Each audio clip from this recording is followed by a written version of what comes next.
Right, 19th century English. আমরা ছিলাম কোথায়? লাস্ট ক্লাসে জেনারেল আমরা ফুল টেক্সট সামারি করেছিলাম। আমরা আজকে দেখব অ্যানালাইসিস এবং কি কি আছে। ওকে, থিমসগুলো কি আছে? জেনারেল লিখেছেন শার্লক ব্রন্টে। কনভেনশন আর এটা কি হলো মোটো বা একটা ট্যাগলাইন আছে, conventionally is not morality. Conventionality is not morality. এই কনভেনশন যেটা, এটা সবসময় মোরাল কিছু নাও হতে পারে। এটাই হলো ট্যাগলাইন। আচ্ছা, আমরা জেনারেল যেটা দেখেছিলাম যে জেনারেল ফার্স্ট প্রকাশিত হয় 1847-এ। Hybrid of three generation, three genre. Genre মানে হলো যে কোন ধরনের নোবেল, প্রকৃতি কি, নেচার কি, ক্যারেক্টারিস্টিক কি, gothic novel, romance novel plus billings Roman.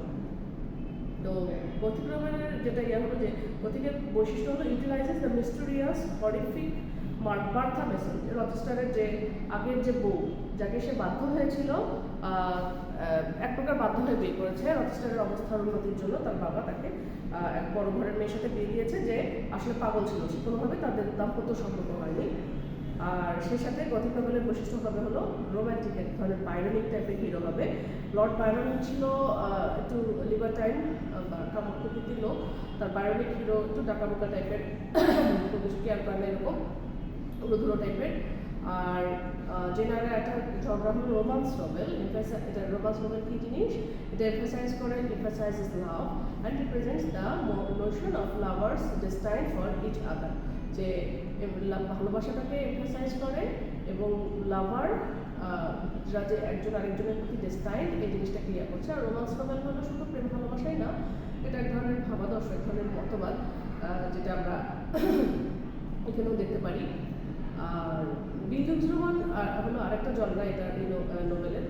আমরা বিলিংস রোমান সম্পর্কে অলরেডি গ্রেট এক্সপেকটেশনে করেছিলাম যে এটা হলো এমন এক ধরনের উপন্যাস যেটা ন্যারেটস the story of a characters internal development as he or she আন্ডারগোজ a succession of encounters with the external world. যে এমন এক ধরনের কাহিনী বর্ণনা করে যেখানে ক্যারেক্টারের ইন্টারনাল একটা ডেভেলপমেন্ট হয়, একটা কয়েকটা বছর ধরে, 10 বছর 20 বছর একটা স্প্যানে, যেখানে একটা ছেলে বা মেয়ে এই ধরনের সিচুয়েশনে যায় আর এক্সটার্নাল ওয়ার্ল্ডের সাথে তার এনকাউন্টার কীরকম হচ্ছে এটা দেখায় আর কি, তার একটা ইন্টারনাল প্রোগ্রেস দেখায় আর কি। এটা হলো বিলিংস রোমানের বৈশিষ্ট্য বা ক্যারেক্টারিস্টিক্স।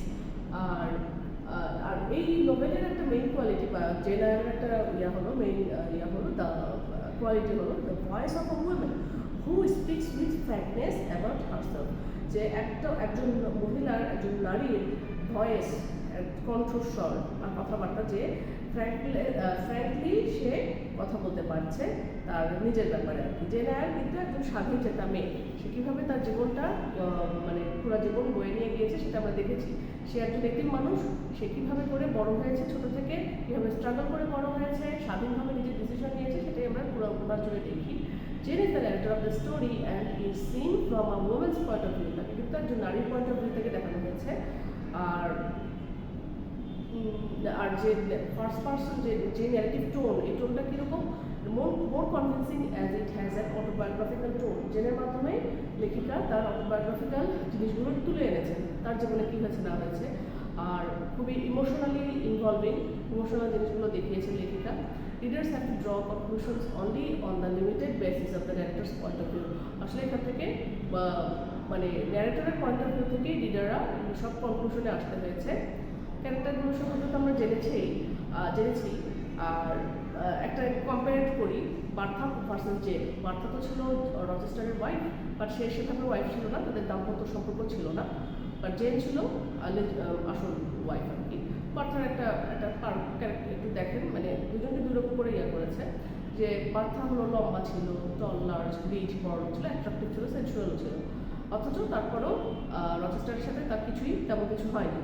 আর জেন ছিল লম্বা, শর্ট, পাতলা সাতলা, গরিব, দুঃখী, প্লেন, জাস্ট মানে কোনো নাই, কিছু নেই, পেল, খুব ছিল, স্কিন খুব সাদা ছিল, পেল টাইপের এবং চুপচাপ একটা মানুষ ছিল। কিন্তু দুজনের মধ্যে কিছু কমন বৈশিষ্ট্য ছিল, যে both Jane and Bertha are marginalized isolated women in a male patriarchal world. দুজনেই মার্জিনালাইজড মানে এক প্রান্তিক ক্যারেক্টার, আইসোলেটেড আলাদা হয়ে যাওয়া একটা ক্যারেক্টার একটা পুরুষতান্ত্রিক সমাজে। both of them travel from one prison to another. Bartha is denied the reassuring happy end, and her destiny is still haunting many women in a number of countries, trapped in other types of prisons, rooms where they may be physically free, but where their minds continue to be frequently suffocated, their voices silenced, or even worse, their bodies violated among the indifferences of what it is called the civilized world. আসলে Bertha এবং জেনের দুজনেরই প্রিজনের কথা এই জন্য বলা হচ্ছে, gen হলো এক ধরনের এমন খাঁচায়, যেটা হলো এই যে এখানে যে এখানে যে ইয়া ছিল ওটা একটা খাঁচা হিসেবে, কেজ হিসেবে দেখিয়েছে। রেড রুম নামে একটা কেজের মতো জায়গায় তার মামি তাকে আটকে রেখেছে এইটা। আর বার্থা যেটা হয়েছে, সে পাগল জন্য তার বাবার কাছেও সেখানে লকারে আটকে রাখা হতো তাকে রুমে, আবার যার সাথে বিয়ে হলো রচেস্টারের সাথে, সেখানেও সে আটকে থেকেছে। তাদের সিচুয়েশন দিনকে দিন কষ্ট তারা পেয়েছে বিভিন্ন ধরনের, বডিও তারা বিভিন্নভাবে তাদের ভায়োলেট হতে হয়েছে এই সিভিলাইজড ওয়ার্ল্ডে এসে। আচ্ছা, আর এখান দিয়ে এটা বোঝাচ্ছে যে নারীদের অবস্থা মোটেও ভালো ছিল না, সেটা পাগলাটে বার্থাই হোক আর সুস্থ মস্তিষ্কের যে নারী হোক।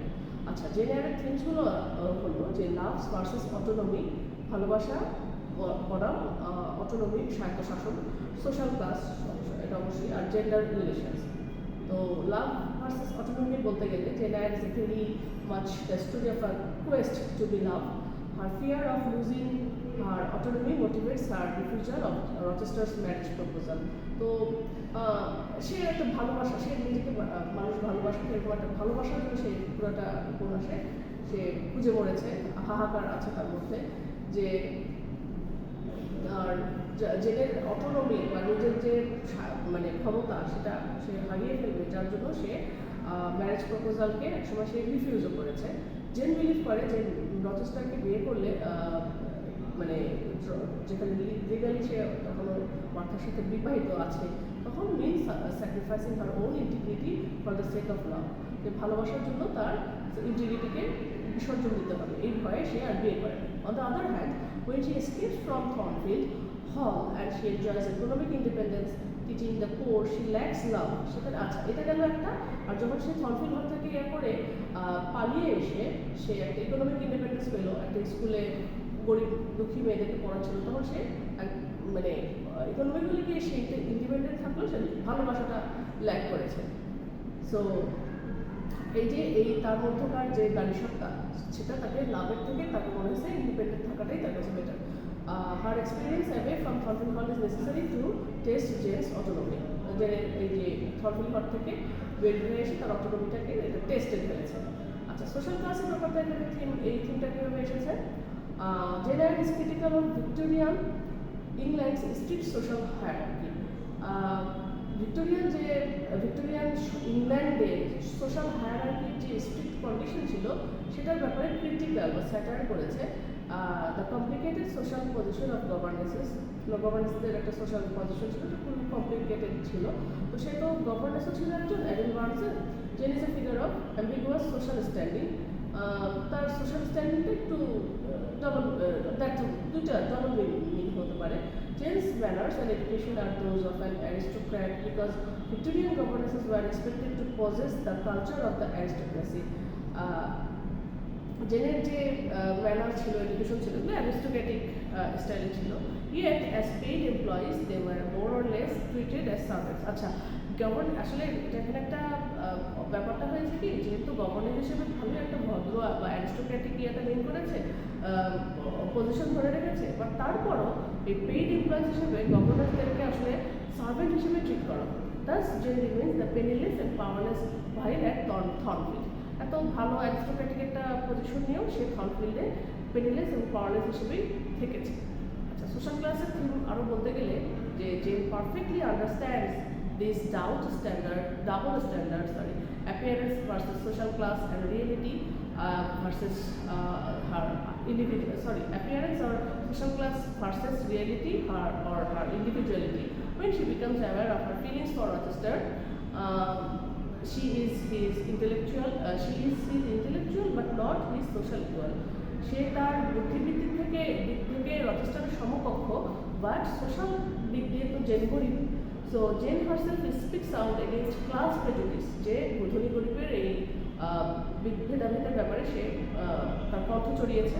Just as in chapter 23 she tells রচেস্টারকে সে চ্যাপ্টার 23-তে কিছু একটা ডায়ালগ আছে, একটা কনভারসেশন আছে, এটা দেখলে আপনারা বুঝবেন যে সেখানে সে বলছে রচেস্টারকে, do you think because I am poor, obscure, plain and little I am soulless and heartless? তোমার কাছে মনে হয় যে আমি গরিব, জাস্ট সেকেলে এবং ছোটোখাটো, সেই জন্য আমি আমার আত্মা নেই, আমার হার্ট নাই? তুমি ভুল। I have as much as soul as you and full as much heart. আমার আত্মাও আছে, আমার হৃদয় আছে। And if God had gifted me with some beauty and much wealth, I would have made it as hard for you to leave me as it is now for me to leave you.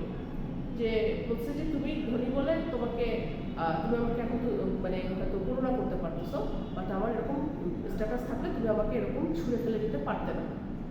খুবই strong কথাবার্তা। So পুরো জেনারের মধ্যে জেনের strong কণ্ঠস্বর, বলিষ্ঠ robust voice আমরা বরাবরই শুনতে পাই।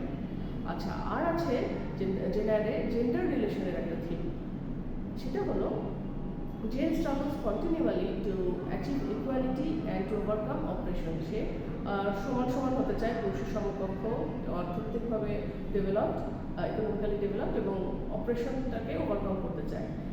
আর in addition to class hierarchy, she must fight against patriarchal domination. এই ক্লাসের যেটা ধনী গরিবের কথা পাশাপাশি সে পুরুষতান্ত্রিক যে ডোমিনেশন বা দমনপীড়ন, এগুলোর এগেনস্টেও সে ফাইট করতে চায়। Against those who believe women to be inferior to men. এই জেন্ডার ইয়াটা, স্টেরিওটাইপটা যে মেয়েরা পুরুষের থেকে ইনফেরিয়র, এখান থেকে সে বের হয়ে আসতে চায় এই কনসেপ্ট থেকে। The headmaster of the school and Edward Rochester, for example, are male figures who threaten her desire for equality and dignity. Rochester plus দৌড়ের যে শিক্ষক, পুরুষ শিক্ষক, তারা জেনের থ্রেট করে, তার ডিজায়ার, তার একটা ডিজায়ার ছিল যে ইকুয়ালিটি আর ডিগনিটি, এগুলোর একটা জন্য একটা থ্রেট শুরু ছিল। Each tries to keep Jane in submissive position. দুজনই জেনকে একটা সাবমিসিভ বা তাদের আন্ডারে ডমিনেট করতে চেয়েছে। In her quest for independence and self knowledge, সে নিজেকে স্বাধীন এবং সেলফ নলেজের তার যে একটা ডিজায়ার ছিল, এগুলোর এগেন্স্টে তাকে একটা জাস্ট কাউন্টার পার্ট ছিল। এরা জেনকে উঠতে দেয়নি, সমস্যা, প্রবলেম ক্রিয়েট করেছে। তো Jane must come to Rochester only after she is sure that they may marry as equals when she can be financially independent. আসলে জেন চেয়েছে আমি রচেস্টারকে বিয়ে করবো, কিন্তু আমি ইকুয়ালি ইন্ডিপেন্ডেন্ট হবো, ফিনান্সিয়ালি ইন্ডিপেন্ডেন্ট জেনের রচেস্টারের সমান, তারপরে আমি তাকে বিয়ে করবো। এই জন্যই জেনের রচেস্টারকে বিয়ে করতে দেরি হয়েছে। আচ্ছা, আরও আছে জেন্ডার রিলেশনের ব্যাপারে। চ্যাপ্টার 12-এ যেটা হয়, Jane articulates what was for her time radically feminist philosophy. এটা মানে মানে জাস্ট সম্পূর্ণ বিপরীত ধর্মী একজন নারীবাদী চিন্তাভাবনা, একটা ফিলোসফার বা দর্শন। এটা চ্যাপ্টার 12-এ জেন সেটা আর্টিকুলেট স্পষ্ট করে বুঝিয়েছে। সেটা বলছে যে নারীরাও পুরুষের মতোই ফিল করে, আর তারাও তার ফ্যাকাল্টিজের জন্য এক্সারসাইজ তাদেরও দরকার। And they feel for their efforts as much as their brothers do. এমন এফোর্ট মানে তাদের ভাইরা যতটুকু করে সেরকম তারাও তাদের এরকম এফোর্ট দেওয়া দরকার। They suffer from too rigid or restraint, too absolute stagnation, precisely as men would suffer, and is narrow-minded in their more privileged fellow creatures to say that they ought to confine themselves to making puddings and knitting stockings, to playing on the piano and embroidering pens. It is thoughtless to condemn them or laugh at them if they speak to more or less more than custom has pronounced necessary for their sex. বলছে যে পুরুষরা নারীদের মতো কাজ করবে, নারীরাও পুরুষদের কাজগুলো করবে, তবেই তো তাদের মধ্যে সমতা আসবে। আসলে মানে জেন্ডার রোল দিয়ে কোনো কাজ, রান্না বান্না হোক বা নারীর কোনো কাজ হোক, ডিফাইন করা খুবই মূর্খের মতো কাজ এই যুগে এসে। আর আছে হলো সেটিংয়ে এখানে আছে আমরা 4 থেকে 5টা জায়গা দেখেছি। গেটশিট, যেখানে যে তার মামির আন্ডারে খুবই অপ্রেসড হয়েছিল। লোড স্কুল, সেখানেও এক ধরনের অত্যাচার।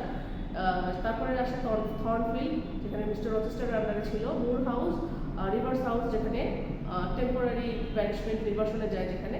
আর ফার্নলিন, এখানে যেখানে মিস্টার রচেস্টার চোখ হারিয়ে অন্ধ হয়ে পড়েছিল। আচ্ছা, আর সিম্বল রেড রুম ছিল আসলে এমন একটা সিম্বল যে রুমের মধ্যে থেকে যে মাস্ট তার স্ট্রাগলগুলো থেকে ওভারকাম করবে এবং একজন to find freedom and happiness, স্বাধীনতা এবং সুখ পাওয়ার জন্য সে এই রেড রুমের ইয়াটা থেকে মাস্ট নিজেকে ওভারকাম করবে। এটা একটা ইয়া আছে symbol. Red room symbolises জেনস position of imprisonment in the house but also larger লেভেলে যেটা বোঝাচ্ছে দ্য ভিক্টোরিয়ান সোসাইটি। আসলে জেনের পজিশন যে না হয় ইমপ্রিজন হয়ে থাকলো, কিন্তু এই রেড রুমটা যেখানে তার মামি আটকে রেখেছিল সেটাখান থেকে বোঝাচ্ছে ভিক্টোরিয়ান সোসাইটিতে আসলে এটা একটা সিম্বল নারীদের অবস্থাটাকে। দরজা বন্ধ করে রাখা, কোনো কাজ করতে না দেওয়া, তাদের কোনো সেইং নাই, এটাই হলো সিম্বল। রেড রুমের সিম্বলটা এটাই সিম্বলাইজ করে। Although Jane is eventually freed from the room, she continues to be excluded from love and socially ostracized. তো সে যদিও ওই রুম থেকে বের হয়ে এসেছে, কিন্তু তাকে সামাজিকভাবে তাকে অচ্ছুত হিসেবে ট্রিট করা হয়েছে এবং তাকে ভালোবাসা থেকেও তাকে বঞ্চিত করা হয়েছে। সো খুবই খারাপ অবস্থা। The room is recalled in the difficult moments of her life when she is humiliated as Lowood, when she decides to leave Thornfield after Rochester has tried to convince her to become his mistress. So এই ইয়াটা symbol বারে বারে এটার reference এসেছে। দেখা গিয়েছে যখন সে lower স্কুলে অপমানিত হয়েছে, সেটা তখন রেড রুমের একটা বন্দি অবস্থা বোঝানো হয়েছে। যখন রচেস্টার তাকে তার মিস্ট্রেস হিসেবে থাকতে বলেছে থর্নফিল্ডে, তখনও বলা হয়েছে রেড রুমের মধ্যে সে বন্দি, তার চিন্তাধারা। এই হলো সিম্বলিজমের মধ্যে থাকা কিছু সিম্বলস। রেড রুমটা অবশ্যই এটা একটা গুরুত্বপূর্ণ সিম্বল জেনার এরিয়াতে। আসলে জেনার নারীদের যে অবস্থাটা সেটা মূলত রেড রুমের মাধ্যমে ফুটিয়ে তুলেছেন লেখিকা। ভিক্টোরিয়ান এলিমেন্টস, এটা আমরা দেখেছি, plot, moral values of Victorian society, realistic portrait of female character, এগুলো হলো ভিক্টোরিয়ান এলিমেন্ট ছিল। রোমান্টিক এলিমেন্টে ছিল romantic sensibility, personal feelings, sense of autonomy and freedom, emotional use of language, emotional বলেছিলাম, বায়োনিক হিরোর কথা বলেছিলাম। গথিক এলিমেন্টস জেনারের মধ্যে আছে চাইল্ডহুড টেররস ইন দ্য স্কুলে যে টেরর হরিফিক সিচুয়েশনগুলো ছিল, এটা হলো লোড স্কুলে, সেটা একটা গথিক এলিমেন্ট। মিস্টেরিয়াস সেটিং, যেমন থর্নফিল্ডে রহস্যময় বাড়ি, মার্থা মেসনকে লুকিয়ে রাখা। সেন্স অফ সুপারন্যাচারাল এলিমেন্ট, যেমন ড্রিম, কিছু মানে কিছু স্বপ্ন দেখেছে। Gloomy atmosphere of the place, mysterious science, noises sounds. Gloomy atmosphere ছিল থর্নফিল্ডে, এবং মার্থার ব্যাডনেস এবং ডেথ। মোটামুটি এই হলো গথিক এলিমেন্ট জেনারের। সো জেনারের মোটামুটি শেষ। আমরা নেক্সট দিন থেকে ইনশাল্লাহ টেস্ট অফ দ্য ডার্ক করবো। ওকে, সো বাই ফর টুডে, আল্লাহ হাফেজ।